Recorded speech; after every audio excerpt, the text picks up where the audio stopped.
नमस्कार, times of Swaraj में आप सबों का स्वागत है। मैं हूं संतोष सिंह और हम टाइम्स ऑफ स्वराज में हम आपको एक तस्वीर दिखाते हैं और उस तस्वीर के सहारे बिहार की राजनीति में क्या होने जा रहा है उसका एक अनुमान आप भी लगाइए।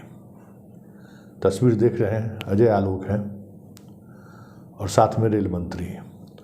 रेल मंत्री ने इनको बीजेपी की सदस्यता ग्रहण कराई है। अब बात अजय आलोक की करें तो वो जदयू में थे, आरसीपी के खासम खास थे। जब से आरसीपी का वनवास हुआ उनका भी वनवास हो गया। आरसीपी जदयू में जिस हैसियत में जब वो जिस हैसियत में रहे, अजय आलोक उस हैसियत में रहे।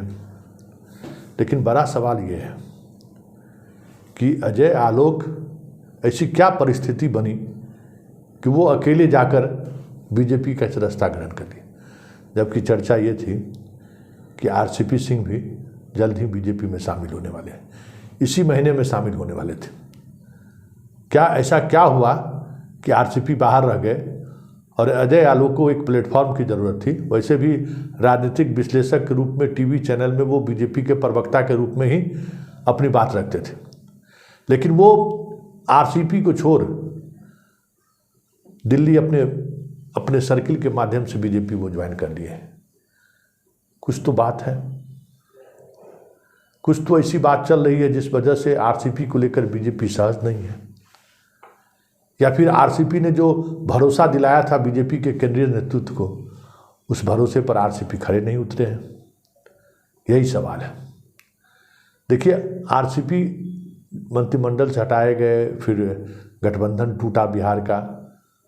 जब मंत्री थे तब भी नीतीश से उनकी दूरियां बढ़ती गई, अमित शाह के वो करीब होते गए और वही करीबी उनको जदयू से बाहर का रास्ता दिखाने के लिए प्लेटफॉर्म तैयार किया था। कहा यह जा रहा है कि आरसीपी ने अमित शाह को भरोसा दिलाया था कि हम जदयू के कई विधायकों को तोड़ के लाएंगे, और उसी भरोसे पर अमित शाह उनको बिहार भ्रमण की अनुमति भी दी थी कि बिहार में आप पूरे अति पिछड़ा का जो इलाका है उन इलाकों में आप अपने संगठन जदयू के खड़े करते वक्त जो आपने अपना एक नेटवर्क बनाया था, उस नेटवर्क को सक्रिय करिए। लेकिन ना तो वो विधायक को तोड़ के ला पाए, ना ही नीतीश कुमार के 15-20 वर्षों के शासनकाल के दौरान जो धनराशि का इस तरफ से उस तरफ हुआ होगा वही होगा।